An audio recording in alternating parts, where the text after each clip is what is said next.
everybody. It gives me an immense pleasure to welcome Ms. Sharel Singh, batch of 2003, and Dr. Dennis, who are willing to share their experience of life in a mission hospital. And thank you, Sharel and Dennis. We are excited to hear your journey and what you have to tell for the budding people who are aspiring to join mission hospitals, or already people who are working in mission hospitals. How can they be the change? Thank you so much for your willingness to share your experiences on a Saturday evening, and we would like you to start off. Thank you so much for your time. All over to you. Yeah, sure. Great. Thank you, everybody, for this wonderful opportunity that we've received to, share our experiences and talk about what life in a mission hospital can look like. So it's actually it's an immense pleasure for Dennis and myself to be able to share these experiences. So so let's just just dive into what we have for all of you all today. So, yes. So to begin with, what is a mission hospital? Like, what do we understand when we say, you're working in a mission hospital? Now, originally, this whole idea came in when there were people who were missionaries, medical missionaries, who felt that there was a calling and that they wanted to get into the medical field and work as missionaries. That was how originally the idea of a mission hospital came in. Usually it had, when we say missionaries or we want to say medical missionaries, there's a very, I'd say, religious attachment to it. But we know that things have changed now, and to be put very simply, I guess mission hospital or medical missionaries would just be people who are on a mission, on a journey. And for us, we believe it is more of that. It is a journey, it is a mission where we believe that we have been called to work with the poor people in vulnerable areas, in vulnerable locations. And so for us right now, I think what a mission hospital is something, it's a part of a church, and it is a way to demonstrate your faith. And very typically, a mission hospital would be something that is pro poor people, and it is also a means of how we provide our services. Now, just to come to a little bit to the history of mission hospitals in India. Now, we know that around in the mid 1800s to late 1800s, medical missionaries were usually sent by the church. So it was a part of the church philanthropy projects, most of the churches had, they would abroad, overseas, would send people out on teaching missions or on medical missions. And it began as a part of the church, as a project of the church. So until the Indian independence, the mission hospital did very well. They thrived. There were so many, thousands of missions hospitals that were all over the country. Also, actually, it was Southeast Asia, a lot of mission hospitals in India, in Nepal, in Bangladesh, also parts of Pakistan. They did very well until independence. After independence, when the colonial era came to an end, a lot of mission hospitals started closing down. That was basically because a lot of missionaries were returning back to their own countries. And by 1970s, almost all mission hospitals were handed over to the local communities, to the local churches. And that was a period of transition around the 70s, 1970s. And that was when mission hospitals actually started declining. During the period of this phase of when completely the governing body changed from the overseas churches to the local churches or to the local governing bodies. And as we know today, as of today, I have some statistics for you. So we know that 70% of all the OPDs in the country and 60% of inpatient admissions are all taken care by the private sector. And in the private sector, the private not-for-profit sector is where the mission hospitals lie in. So of the 1,000 mission hospitals that were there during pre-independence, right now, if we were to calculate, there are a large number of Catholic and Protestant mission hospitals, out of which there are probably somewhere around 70,000 inpatient beds that are taken care by the Catholic and the Protestant mission hospitals. Now, what has happened is the Indian government, our public health system has also improved. It has improved. There are a lot of, like the government of India has also, we have a very decentralized system. So state-run hospitals are there, the district-run hospitals are there. Then we have the PHCs, the sub-centers, the CHCs. And so the government of India is very focused on universal health coverage, which is good. And which is something we believe in the years to come is going to get better and better. But there are still a lot of people that fall into gaps that the government cannot take care of. A lot of rural population falls into the gap that still do not have access to healthcare. And they are the ones, still do not have access to sub-centers, because a lot of sub-centers in the country are not manned. There are no doctors. A lot of PHCs that are not manned, there are no doctors. So in the gaps is the place where Mission Hospital has a very important role to play. We have witnessed it firsthand during the last 2 years during COVID crisis. So why do I speak about these numbers is just to get everybody to understand that even if there are mission hospitals that are dying, that have closed down, there is still a place where mission hospitals still try to fill in the lacuna. And we have seen this in COVID-19. I will be definitely talking about some parts of what has happened in the last 1 year, at least in our hospital where we are working. So this is the scenario of mission hospitals today. Now, there are a lot of challenges which mission hospitals have been facing. A lot of social and political changes in the climate. I would first like to talk about changes in patient expectations. So what has happened is, I think in the last 10 to 15 years, patient expectation of healthcare has improved, not improved, probably changed. And I think mission hospitals are not able to cope up with those expectations. Then there are a lot of changing, like I said, like I have mentioned here, technology, everybody's a Google doctor right now. So even in villages where there is access to phone, people are Google doctors, and, they read Google and they come to us and they're like, this is what I want. This is what I want. They expect a lot of things from mission hospitals, which most mission hospitals are not able to do, not able to provide.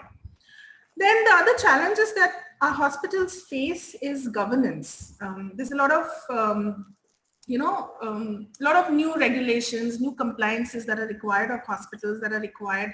So mission hospitals, have a problem with keeping up with what is the changing requirement, changing compliance requirement, even quality. Quality is something that mission hospitals are struggling to come up with. Accreditations are also some things that they are facing as a challenge. Now, financing.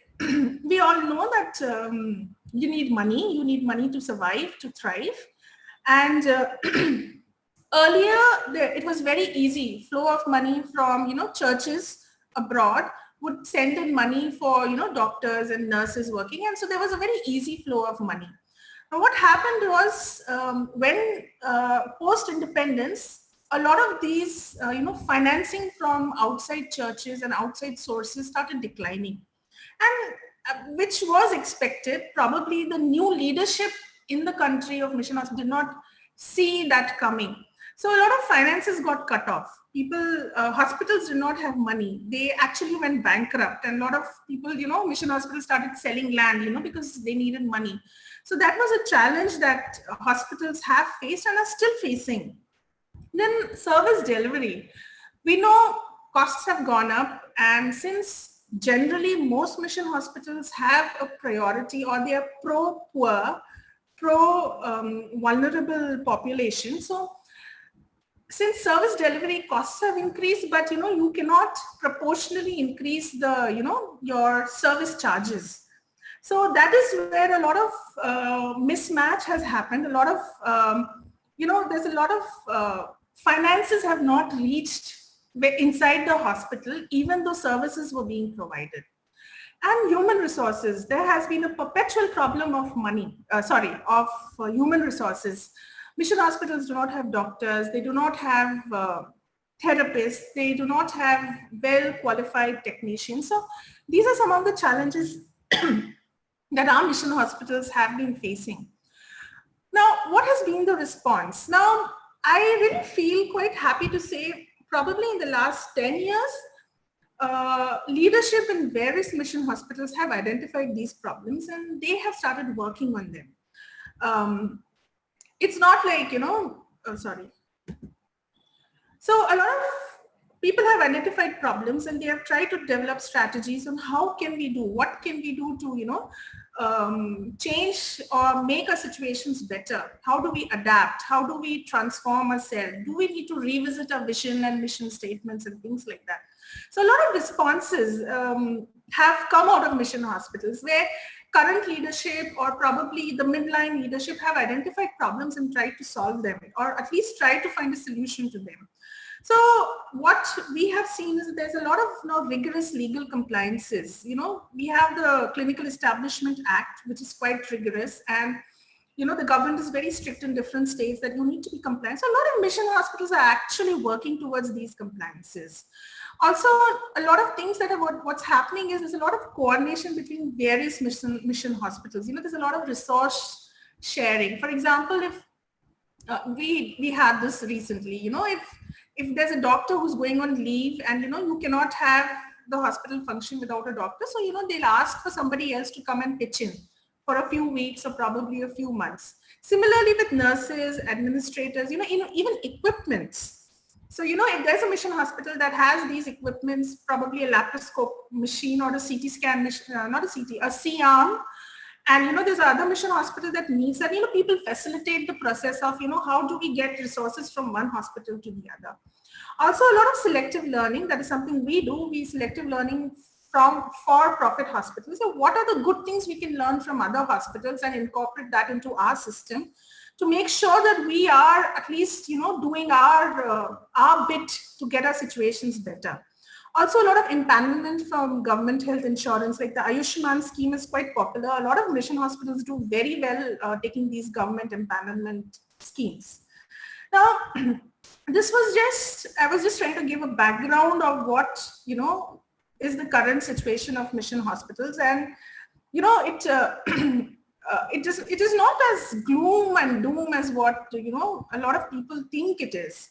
And by God's grace, things are improving, things are changing, and we look forward to a lot of change in the next probably 5 or 10 years. So now I come to my journey, our journey, Dennis and myself. How did our journey start?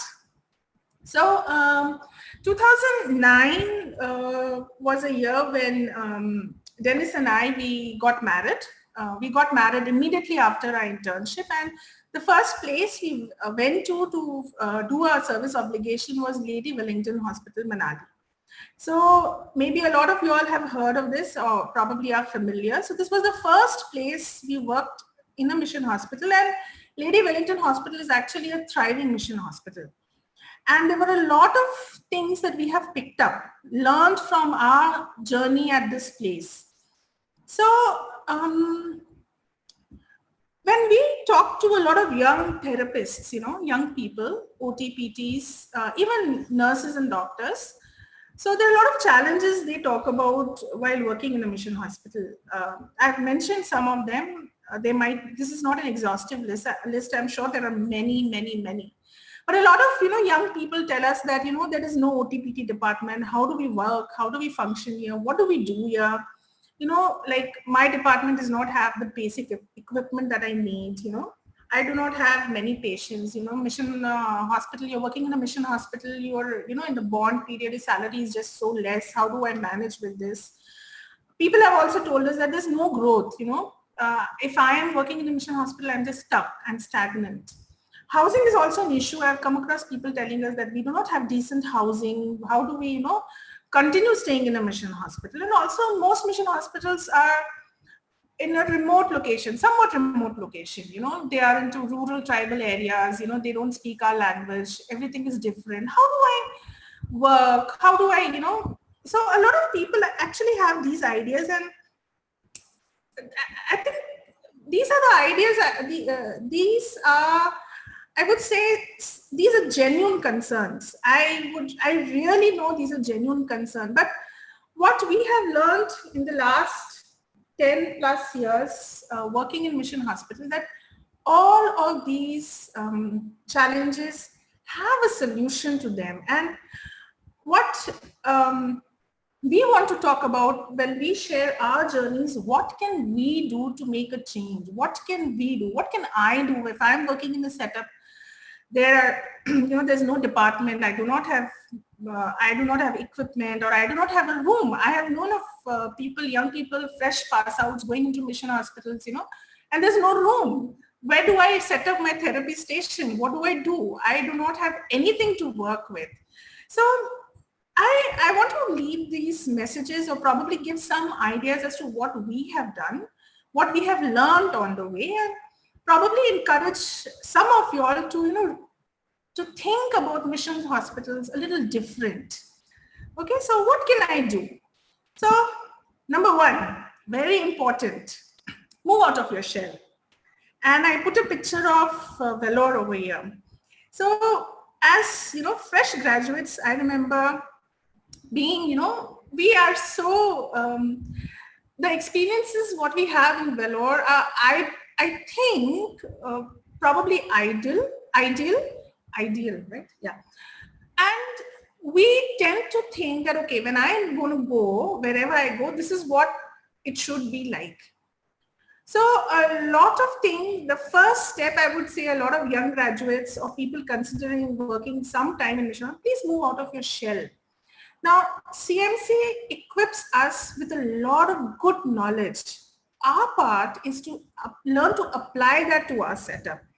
And so that will mean we need to be willing to learn and to learn to unlearn. There's a lot of things I, in the last 10, 12 years, have learned that, okay, fine, this is probably not how it is going to work here. The kind of therapy I would give in Vellore, probably it's not going to work here. I work with, really vulnerable people, and, they do not have money for anything. How can I make, it easier for them to come to therapy to me? So first thing, all you young people out there working in mission hospitals, interns, whatever, learn to unlearn, move out of your shell.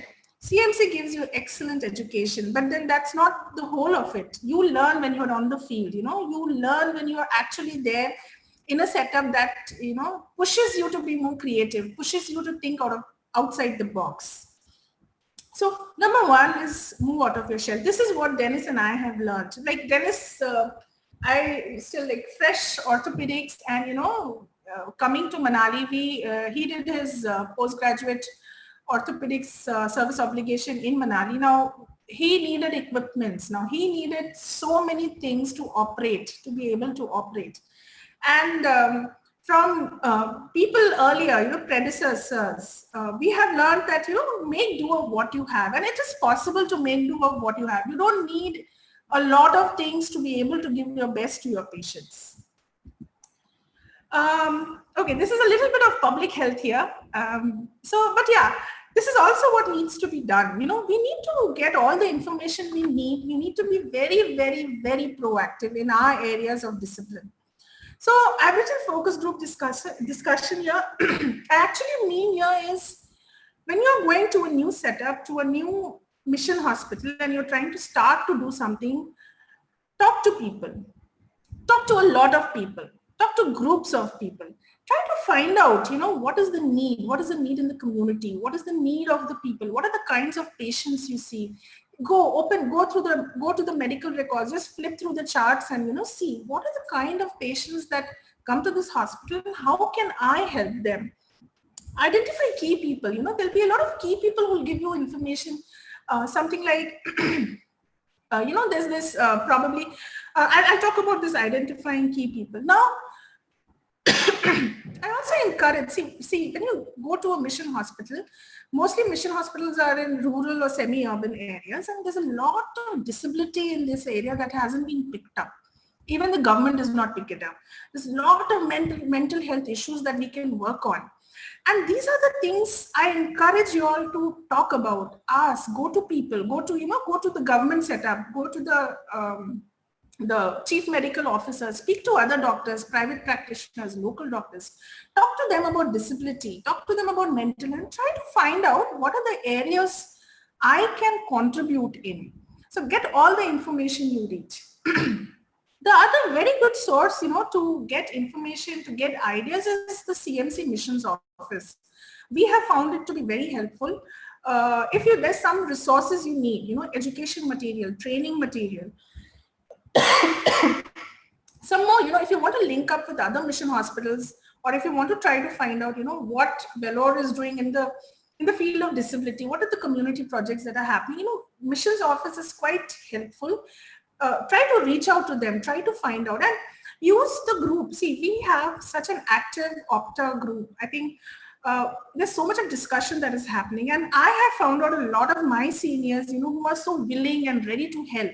So come out of your shell, get all the information you need. Basically, learn to be proactive. If you go to a mission hospital and say that, oh, this is not working, that is not working, how do I do? What do I do? That's not a solution to your problem. Do something about it. Okay. Okay, point number 3. Okay, this is supposed to be point number 3. Begin at home. I've typed it as point number 4. Okay. Begin at home. Begin at home is what I mean is begin things, identify needs within the hospital itself. The first, after my DPT, when I worked in Lady Wellington Hospital, I think some of the things that I learned there from Miss Johanna Hardy, she's batch of 98, tremendous, excellent physiotherapist, is identify needs within the hospital. And there'll be so many needs. So one of the first things that I have always done going to a mission hospital, do ergonomic training. Do an ergonomic assessment, do ergonomic training, find out what are the problems. Your X-ray technicians will have a problem, your doctors will have a problem, they'll have neck pain, low back pain. If you have a nursing school attached with your hospital, teachers, tutors who teach nurses, they will have upper back pain. So there are a lot of opportunities that you need to look for, and the best place to start is within the hospital. And you will find tremendous things. You can do so much within your hospital.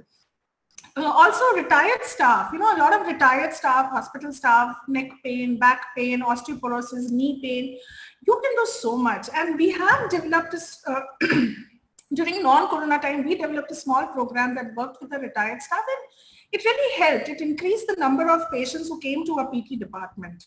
Teaching and education.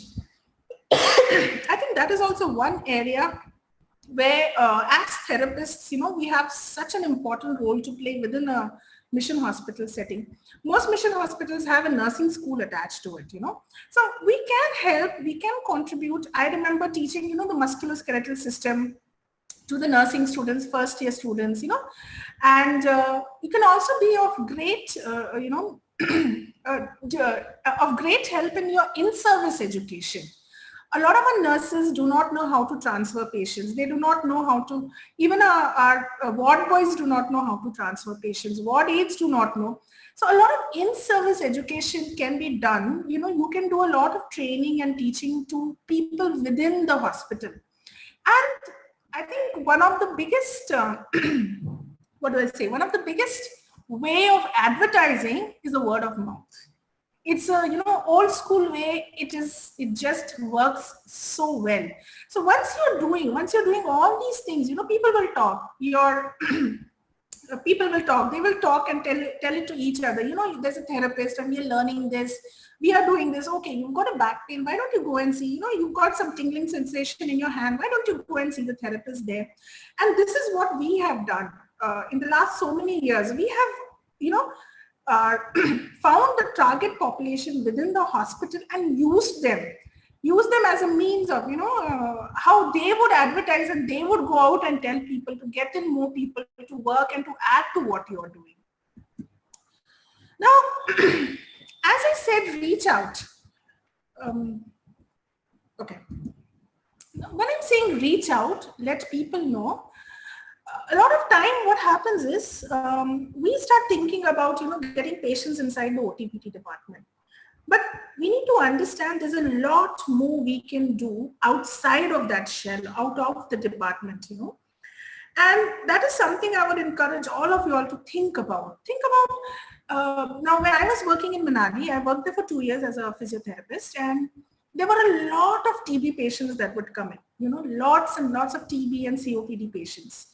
And so we thought, hey, wait a minute. These are a group of people that would benefit so much from, chest, lung exercises. They are going to benefit so much from, group therapies. They are going to benefit so much, So we started special clinics, once a month, get all the TB patients on medications together, just talk to them about medicine compliances, talk to them about how family support, have patients there for each other to support each other, talk about it, and do group therapies, do group exercise. So there's this picture down that I have on the left. The first one is, that's me many years ago taking sessions, group therapy sessions. And people absolutely enjoyed. I know there were patients who would come and talk, call up and say that, okay, when is the next session happening? We want to come, we want to talk, we want to learn some more exercises. Then also, when I say, we need to think out of the box. Now, Manali, we worked in Manali for quite a few years, 6 years, and a lot of road traffic accidents. Basically, a lot of tourist buses falling down, drunken driving and things like that. And we were like, okay, let's do something. Let's do some way, some method of creating an awareness within the community. And what do? And we were like, hey, let's just do a street play, So there's a picture of us right on the right side down, and we did this major street play, got the nurses together and did this amazing, the nurses, we went on dancing on the roads, and, it was just nice. It was good. It was just thinking of things out of the box. And that was amazing. So, these are little ideas. These are little things we can do, to enhance our, not just think about what we can do inside of our department. But there's a picture in the middle we have here. This is quite a recent, last year probably, before Corona. This is a picture of us. I remember having some patients, some policemen coming and talking to us about neck pain, and we standing and getting back pain. And we were like, okay, let's do something for them. What can we do? So we had a few sessions, therapy sessions of exercises, teaching these policemen some exercises, and upper back, and again ergonomics. We worked on ergonomics for them. So this was when we had Mr. Rajat Singh. I think he was the physiotherapist who helped us, work out these sessions with policemen. So there's so many groups of people we can reach out to, we can work with. So like I said, move out. We need to move out. When we work in a mission hospital, we need to think and try to do things differently. Things that probably we cannot do in a corporate setup or a big setup, or probably things which are difficult to do on a bigger in a bigger hospital, So community. Now I think I have a lot of community thing in me, I want to work with the community. And so this was my area where I needed to work. And there's a great need in the community, especially rural communities. Disability, as I mentioned earlier, is a majorly neglected area. Mental health, nobody wants to talk about mental health down in the, in our villages. So Menkan, you start talking about mental health, and all they can think of is mad. Are you mad? That's what people think, pagal. So that's the understanding people have of mental health. Then road traffic accidents, unintentional injuries, geriatrics, palliative care.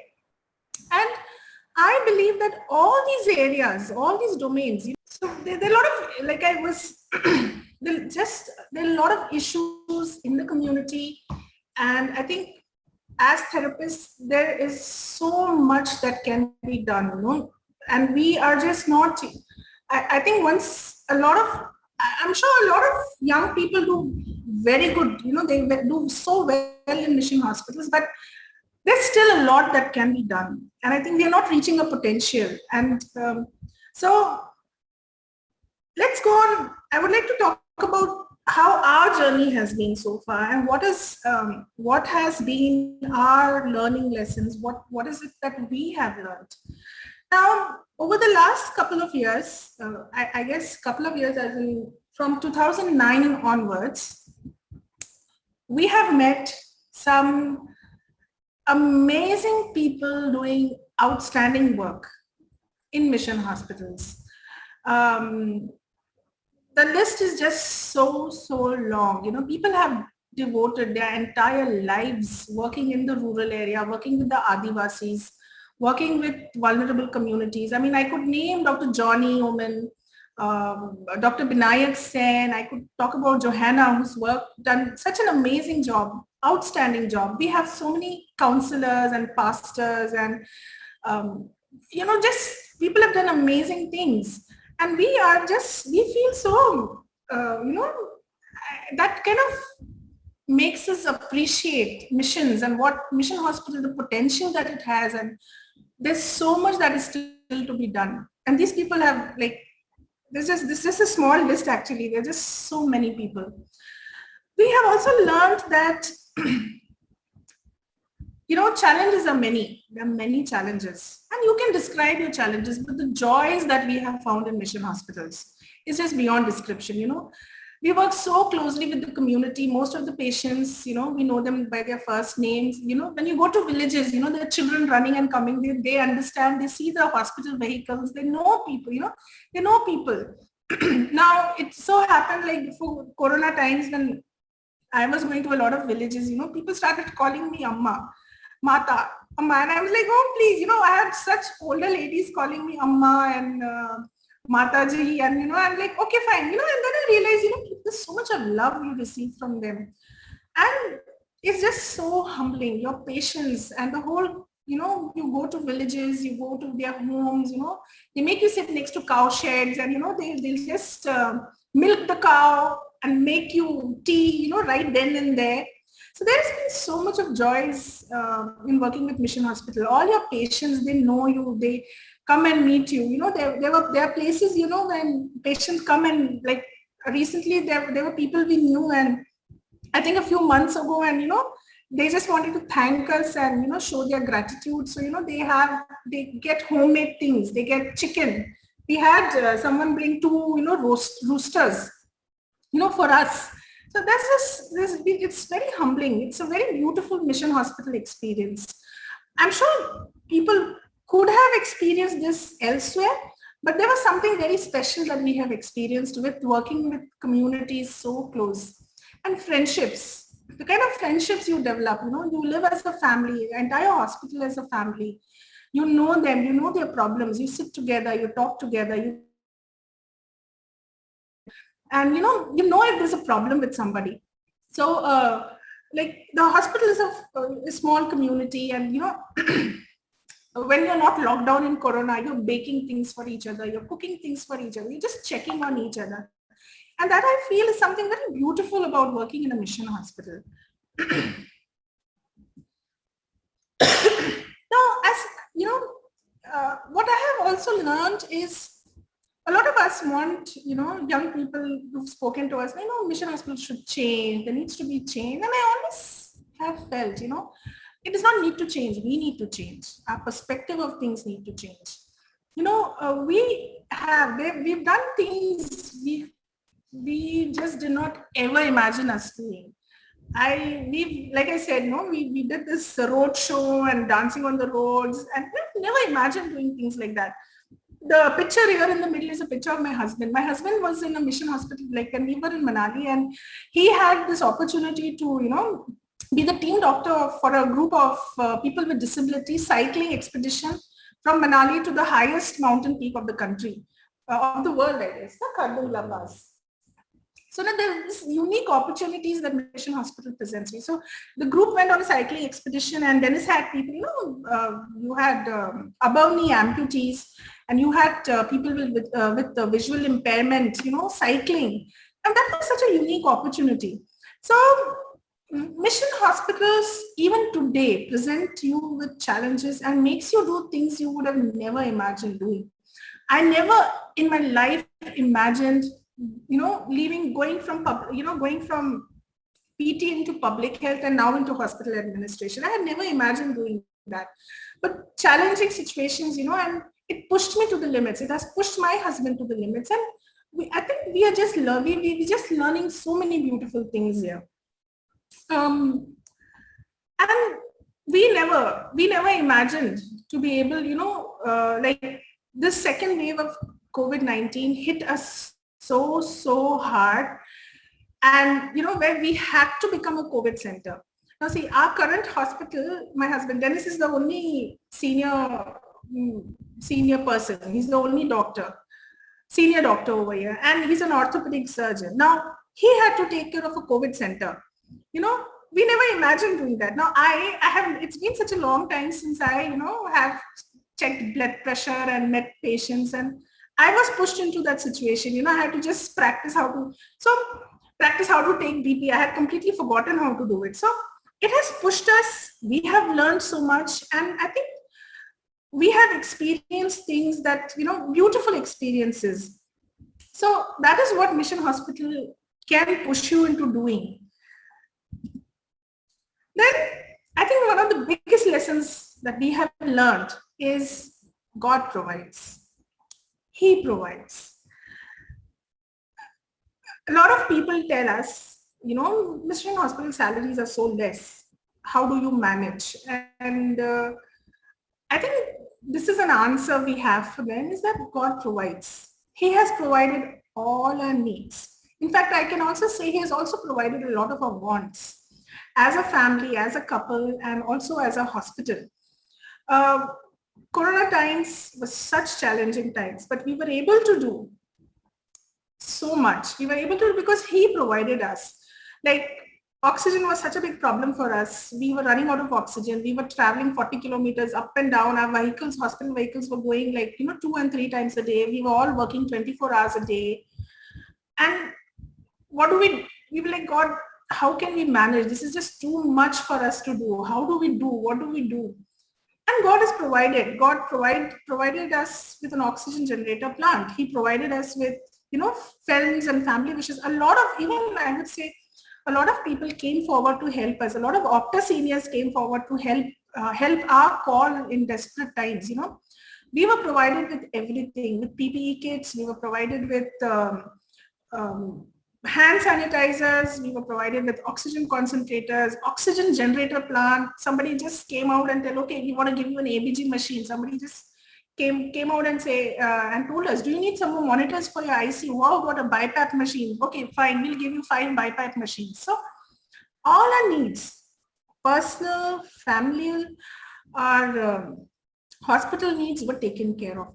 God has taken care of us all in everything.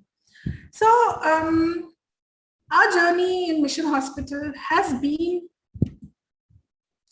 a beautiful journey.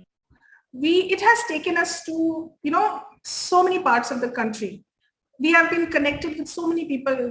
This is a map. I think we can change the map a little more. This is an old map that I mapped out some time back for myself to know, how have we been able to connect with people, visit places, visit mission hospitals. And I see being, going on lengths and breadths of the country, and God just helping us, being there with us. So, and I'm sure we look forward to many more, occasions of serving in Mission Hospital, serving in the community. This season of our life, I believe, is a season of service. And we look forward to working in many places in whatever capacity we can. So this has been a journey. That was us in 2008. My graduation, when Dennis met my parents, and it was decided that as soon as I finish my internship, we'll get married. And this is a recent, not a very recent picture, but yeah, a year ago, 2 years ago, a picture of us. From 2, we've now become 4, visited many mission hospitals, been a part of many mission hospitals. And we have had an amazing journey so far, and we just look forward to a lot of growth, a lot of growing in mission hospitals. And I wish all of you all, if at all there is, if at all, if there's something in anyone, if you think that, mission hospitals are just closing down and there's no hope, and I would really like to encourage you and tell you that no, there's so much that can happen, and all of us can contribute in so many beautiful ways, to reach out to communities, to reach out to the Adivasi population, to women and to Dalits, and so many groups of people that fall into the gaps. So thank you so much. And Dennis would just like to add on a few things from his perspective as a medical person, as he's the head of our institution, from his perspective about what as OPSA or OPTA, if there's something you'd like to say. Thank you for giving this opportunity. I would like this to be a little more interactive. Do we have 5-10 more minutes? Or shall we stop here, Lenny? Dennis, please go ahead, Dennis. No problem. Please go ahead. Hi, everybody. I know a lot of you. I can put faces to the names that I'm seeing. Some of you are seniors and some of you are juniors who I do not know. So my name is Dennis and I'm Cheryl's husband. That's a good identity to start with. And I would like you all to interact with me right now. See, we have seen the picture of mission hospitals in the OPTA group specifically. OPSA OPTA group is not a very good picture. And I would like to ask you, why is that? Any one of you would like to answer that?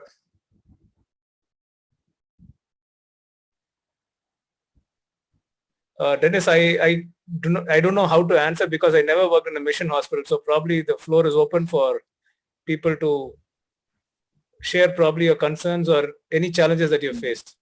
Yeah. See, what I've realized is people, especially OPSA group, OPTA group, people come to mission hospitals to finish their bond. It's like, I'll finish the bond and go. I have to go further in life. I have to go to a better place, or I have to go abroad. I have to do this. I have to do that. And people just are making like that commitment I've made. I have to finish that. Somehow I have to finish my time of 2 years and then I'll go.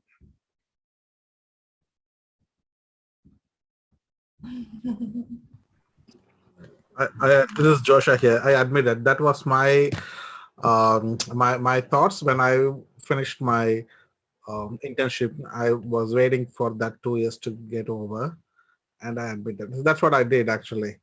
But now I think like I could have stayed a couple of more years instead of not doing my masters or trying to do my masters and so on. But I could have stayed there a little more, because what I thought is realized. Yeah, sorry. Yeah. Please continue. Yeah, once I finished that, there was yet another CMCite. She also finished the same hospital, and now the hospital is no more. The CBS setup is no more at all. Like when we both were there, 2 CMCites were able to set up a therapy service, like OTPT therapy department over there. We were having online, not online, regular sessions for children as well as adults over there. And we are also visiting people in the hospital, in their home, driving 20-30 kilometers per day to and fro. However, once we both left, finished our bond, we both went our ways, and now the place is closed. And I really feel similar stories I can tell you from very many other setups, because some therapists starts a very good functioning department in a place. And once they leave, basically the department dies down, because either there is no continuity or the same vision that the therapist started the department with is not carried forward. I admit, yes, that's what happened in my church-sponsored place. In mission hospitals, actually, I'll tell you what, the OT-PT group as such, people do not know what they do. Really, they don't have this thing. And I I agree with you that partly it's because of the doctors, but partly it's because of the professionals, the OT and PT professionals, because they do not make their presence felt when they are given a chance. Do you agree with me? Yes, yes, I do agree. The other thing to add on is like when I was doing my bond, there was no doctors at all. And now Yes. my cousin he finished his medicine in CMC, like he's your junior. And then when he came back to do his bond, there is no hospital there. So he's now posted in another eye hospital or somewhere. And they're doing corona check as well, temperature check. That's what he's doing right now. Mr. Manikandan, you also want to add something? Yes, Dennis. Sorry, now that's a very good observation, if I can put it that way. I might probably deviate or probably look at it slightly differently. Like, I never worked in a mission hospital. I was told just now privately. Although I worked for about 7 or 8 years in CMC, I was under the impression that I was working in a mission hospital, but I was told that I was actually working not in a mission hospital by somebody here. So guess that's not, that's how I was actually brought into this picture, first of all. Let's take for a moment that I was actually working in mission hospital, assuming that CMC is a mission hospital. My experience was slightly different. I was not allowed to stay back, in the sense that even after working for 7, 8 years, I was not allowed to stay back because I was not given an opportunity to grow. I don't want to go into the politics behind it, but certainly the opportunity was not given to me. Not as if an OTPT is not willing to stay back. There are quite a few of us who were willing to, but who are not given an opportunity to stay back. Yes. I'm going to bring in, because you have the medical background, I'm going to poke a little bit there. I'm so sorry to do that, but I'm going to do that. Because the reason why I'm going to poke there is because for some reason, the medical faculty has got a room for growth, whereas the allied health faculty has got no room for growth.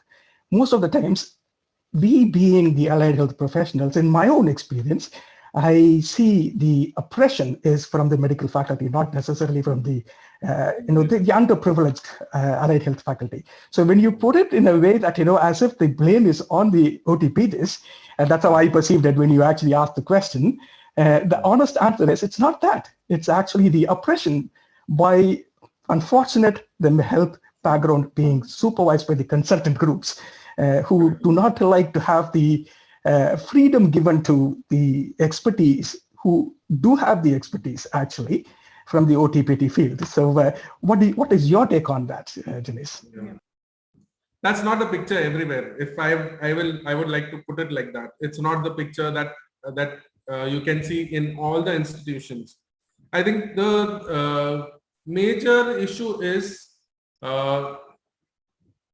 I think CMC prepares everyone, or CMC teaches everyone in a certain way. It is very difficult for professionals to go out and try and adapt to the actual circumstances that happen in a rural community. That is happening more and more with the medical professionals also. I can attest to that.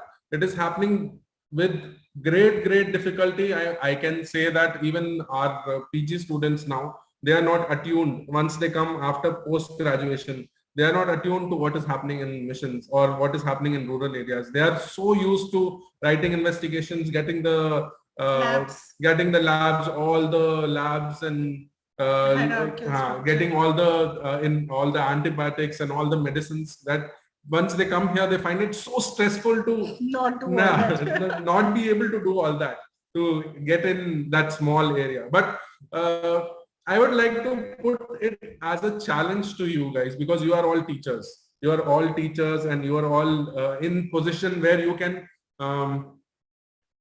influence a lot of young people who are coming out. That missions are not somewhere that you have to go to finish that 2 years that you have to do. Take it as a challenge, take it as a time where you can grow. And lot of onus of growing, I'll just like to put it like that. If you want to go to, suppose if you want to go to Canada, or if you want to go to any other state, like even if you want to go to US, what are you going to do? What are you, hard work are you going to put in that?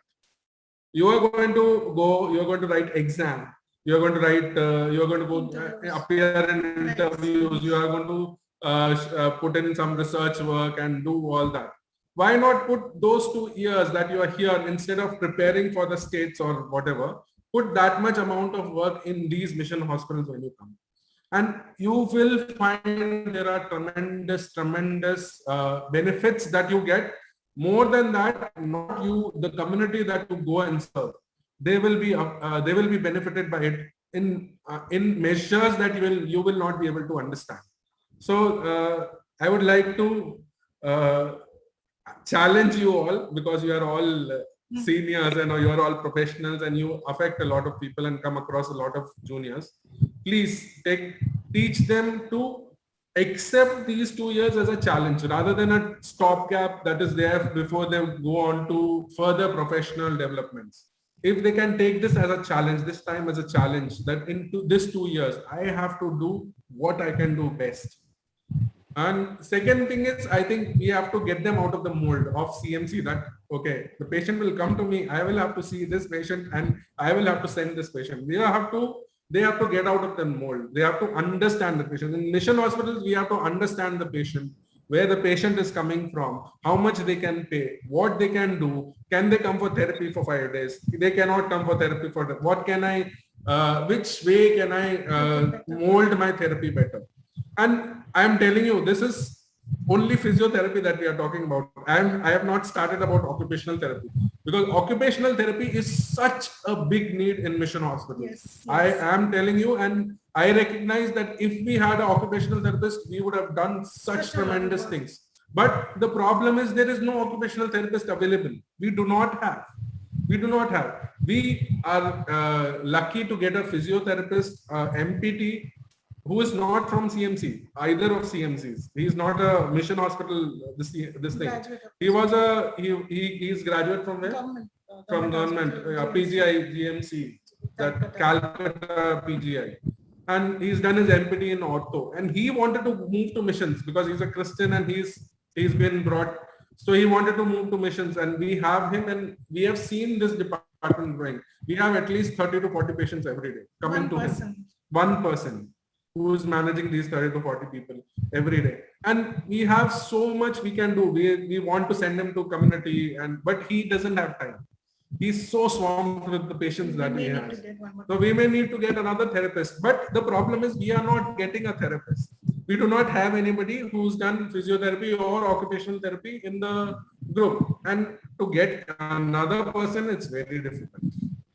Just by themselves of volition, is very difficult. And we are thankful to God that we got this guy, because he is motivated to work in the missions. He was working in Calcutta. He was getting per session, he was getting 1,500 to 2,000 rupees. He was working in a big hospital there, Bellevue Hospital. He was working in Calcutta. He left that and came to us, and we are just paying him much less than what he was getting earlier, but that's his commitment to the mission. So we also want to talk about salaries. We know that salary is a big part of it, and the remuneration is a big part of it. But see, we can give only proportionate amount. The doctors are getting this much, so we cannot pay the therapist more than a doctor. So we will give only proportionate amount. But I will tell you what, it is not as gloomy as everybody thinks it is. It isn't. Anybody else would like to add anything? Yes, I'm Ritika. I haven't worked in a mission hospital, but I have also visited 4 mission hospitals over a week, and I have had all my batchmates work in a mission hospital. So what I really feel through all of it is, what we have heard as mission hospitals is very bad. Okay, it's like there is no opportunity, there is no need for you, there is no department, you know so much, and you lack experience. I mean, once we go there, you will lose all your CMC experience, is what we have all heard. But then when we go to a mission hospital where a therapist has been there, who was dedicated to work in a mission hospital as a therapist, is where you will actually meet the need, where we actually know the need. Many people in I think the medical graduates in CMC and through their years of study, they go at least a week or 10 days, I think, for those hospital visits, which we are not exposed to, because of which we don't know what the need of a mission hospital is and what our value is. That is why even now when our juniors go, they're like, we don't know what to do. So I think that lack is there where we don't know what the need is. We are like, okay, the patients, like you actually said, like the patients are going to come to us. That is our mentality. But the need is so much that I don't think we as therapists have been exposed to. So we always need an exposure. Only this exposure, I think it is going to make therapists going to come to mission hospitals, which is a very great lack that we as therapists from CMC are lacking. We are not exposed to the exposure, the need. But I've actually been to 4 mission hospitals. I've been there and I've seen the need. Yes, sir. I'm so sorry, Ritika, for interrupting. CMC has started a secondary hospital program for PTs and OTs, which has happened like 2 years before. Unfortunately, for the last 2 years, because of Corona, it's not happening. But I think CMC has been interested in helping therapists also get an exposure to mission hospitals. We had visited 2 centers in 2019, I think. Yes, one sir. was in Kodakal and one was in ODC. So, okay, sorry for interrupting. Please go ahead. Yeah, so I think that should really help. And going to actually mission hospitals up north, where the need is too much, gives even more experience, so that people are not afraid to go to such mission hospitals is what I feel. Like now we at least have some seniors who are working in many mission hospitals in the north. So I'm thinking growing up north also should really help with time, sir. So thanks, Ritika. Yeah, that's true. I think medical peripheral hospital visits have been going on for ages. I think it's time for other courses also to move out and see what is happening in real life in other places. I would just like to add before I finish that we in peripheral mission hospitals are also recognizing how important it is now to have a holistic approach to care. It's not only just doing surgeries anymore. It's not only doing seeing patients and giving them medicines anymore that we will have to approach. We will have to approach it as the whole person and interact with them. And if there are mental health issues, which in India is, I am telling you, it is it's not recognized, but there is so much mental health issue in the country. People come to hospitals, they go from hospitals taking medicines, thousands of medicines they have taken. They have been exposed to medicines for like years, but nobody has recognized that the backache is most probably fibromyalgia. That understand there is this need, and I think you as therapists of OT and PT, you are exposed to these things much more than what doctors are. And we have started recognizing how important a part of the medical team you are. So please go ahead and go to these places and try and make your mark. Like teach your juniors, teach your students how important it is for them to be proactive wherever they go. If you show some proactivism, I think the people who are there who have gone into a mold that these people will come, they will do their 2 years and go away, they will also change. So that change has to come from both sides. It cannot happen from one side.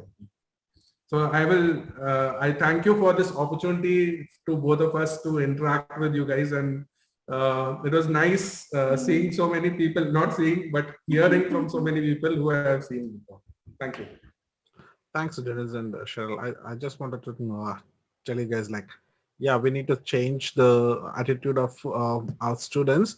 One thing I was thinking while you were explaining things, like if I am a year 12 student and I'm given an opportunity to study OT or PT in a government college or in CMC, I'm going to choose CMC because the clinical education what CMC is giving me. And Yes. Those teachers who are now in CMC, I think like they are gonna No, no, I'm fair. Like I got an opportunity to study somewhere else as well, but I chose CMC. But the thing is, like now, if they have been given, apart from clinical, I mean, adding on to what clinical education they have been given, the motivation to work in the mission hospitals should also be given to them. I think like if that's become a part and parcel of what we are doing in our school sessions, I think that's going to motivate them a lot because they will prepare themselves that they are going to do their bond there, and if they are given an opportunity to grow, they will continue to be there, and or they will find ways to grow, and by continuing to be there. So that's something I realized, but it's too late for me. But other people can still do things. Thanks, Cheryl and Dennis. I think it was a very productive discussion. I agree with everything that everybody said with the different perspectives. I've also never worked in a mission hospital. And I must admit that the first exposure that I had to a mission hospital was accompanying the students to a secondary hospital program about 3 years ago. And that was when I realized the problems with the education in CMC, which all of you have pointed out. So I've realized that CMC is very therapist-centric, as all of you have said. And one of the things that I particularly find difficult to deal with is when the students go out for bond and then they call me back. So a lot of them are posted in areas where they're not really sure what to do.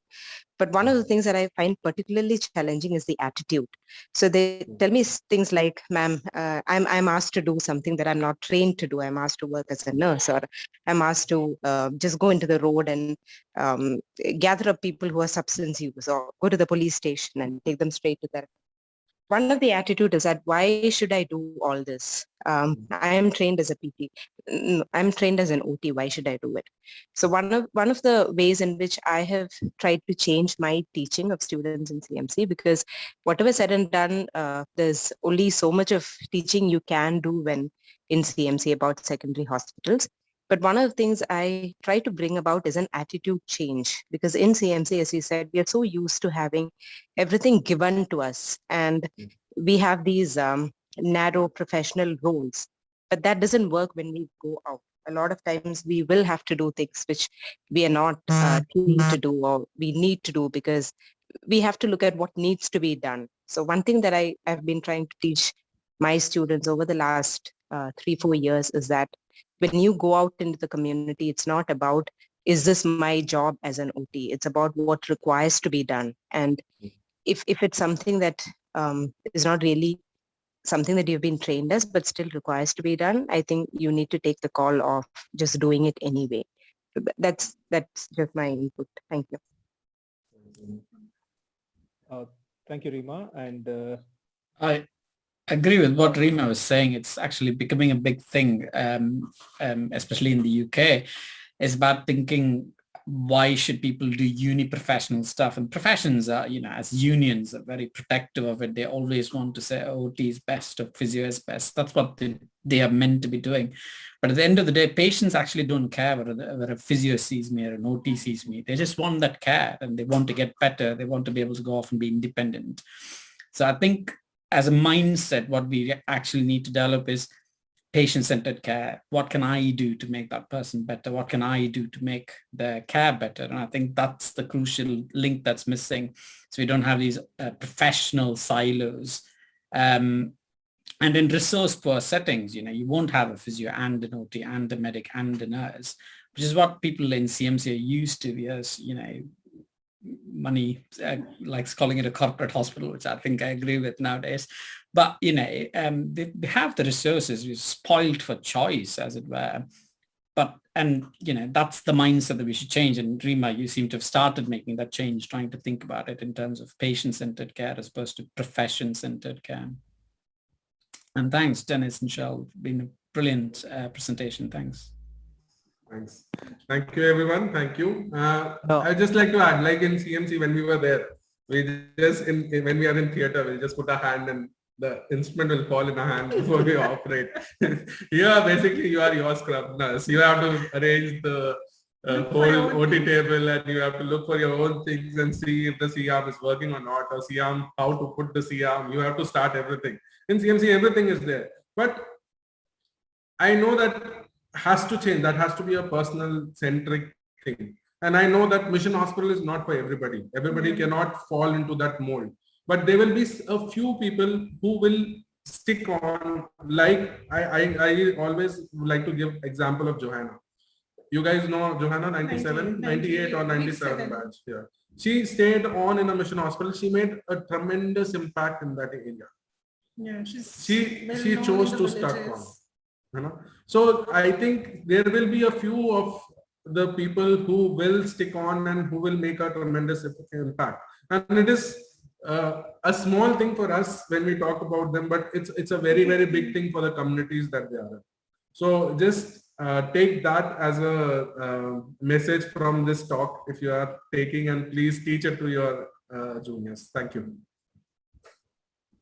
Abhi, you wanted to share something? Please unmute and go on. Abhi? Yeah, okay, thank you. Sharel, Dennis, I mean, fantastic work. I think we moved ahead from your topic of discussion. Actually, it was related to that, but I think I'll just say what I thought. Yeah, mission hospitals are scary, and I know personally when before I came on or before I left, I knew it was not something that I wanted to do. But going there, for me, it was a completely different experience, and it spearheaded research for me in a very big way. Of course, I did put my time to use there, and we spent a lot of time, effort. It has reached the community in a very large way. And to I think Ritika, who was quite apprehensive about don't get discouraged by mission hospitals. You get discouraged when you get involved with what the church does to mission hospitals. That's what discourages you. And to answer Dennis's question, why people don't stay, that is a big factor as to why people don't stay. At least for me, that was a major factor, because you get disillusioned by the fact that this is what a church does, and you actually see what a church does at that level. So, but the mission hospital experience as such is something that gives you tremendous knowledge, understanding of situations, which you take to any situation you're in.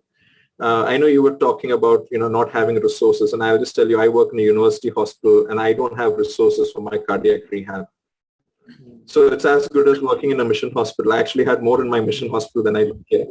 So these low resource things are what are always there, and challenges are always there. And I really appreciate what you guys do. Fantastic work. And I think Grace had a hand up even before I did. And I think Lenny, maybe if she has something to say, you can hand it over to her. Thank you, sir.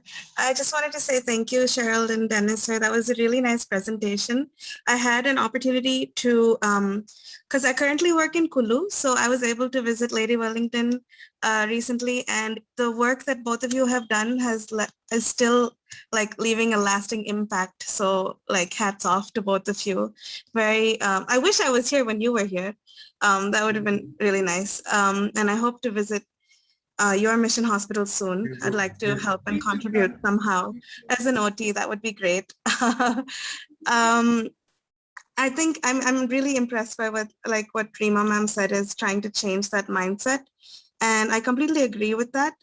I think a lot of it is also just that lack of confidence in translating the knowledge. Like in CMC, we do learn a lot of things. COP, we learn how to do a community survey, community mapping. We learn well baby clinics. We learn even our prosthetics and orthotics posting can be a foundational skill that we can use in mission hospitals which don't have resources. I think it also is just a matter of realizing that we can translate that knowledge to the community.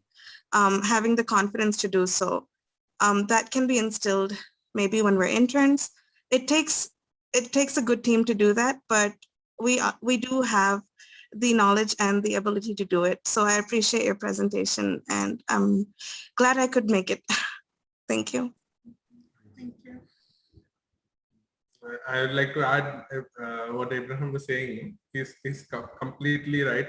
I totally agree with him that mission hospitals are not somebody who was taking bath in milk and come out. There are a lot of problems in mission hospitals, but you have to see that there are certain mission hospitals, or not certain. I'll tell you what now. The remaining mission hospitals, a big chunk of them are not church governed. Whatever was church governed has most of them closed down. Most of them have closed down. The church have sold most of them. It is, I think, self-destructive. Yeah, it's a self-destructive process. But yeah, there are definitely challenges in mission hospital. It's not like a easy walk through the park that you do every day. And thanks, Grace. Yeah, please do visit us. Whoever wants to, please do come and visit us. We need an OT. Please do come and visit us. Are there any other questions, or does anybody want to share? Please unmute and speak. I was just thinking something. I don't know if it'll work, and it needs a lot of thought. But there's a huge demand now in understanding how therapy services are delivered and practiced in resource-poor settings. Definitely in the UK, I know of people who really want that. In the US, I'm sure, and Joshua and others can tell me if it's the same in Australia. Maybe we should set something up to, do some of these sessions, like what Sharel and Dennis you've shared today, to a much more wider audience, not just OPSA. Especially, I like some of the background that you provided in terms of how they were set up and how they're functioning now and how they could be improved to a more wider audience. And, collectively, you're doing such good work, and I think it needs to be celebrated and showcased across the world, not just to a small group of people who appreciate what you're doing anyway. But I think that, you should spread that and celebrate what you're doing more widely, I think. Are there anybody who's raised their hands? I'm sorry, I can't see it in my phone. If there's anybody who's raised hands, probably you can unmute and speak. If not, probably thank you, Dennis and Sharel, for your thought-provoking perspective on mission hospitals and what therapists can work combinedly as an interdisciplinary team and do things for welfare of people in the community. Thank you so much. And thank you everyone for your comments and your feedback. Hope you enjoy the session. Next month, we will probably have another webinar from Opta, and the topic will be announced later. Thank you so much and have a wonderful weekend. God bless you all. Thank you. Thank you, Dennis and Sharel. Bye. Thank you.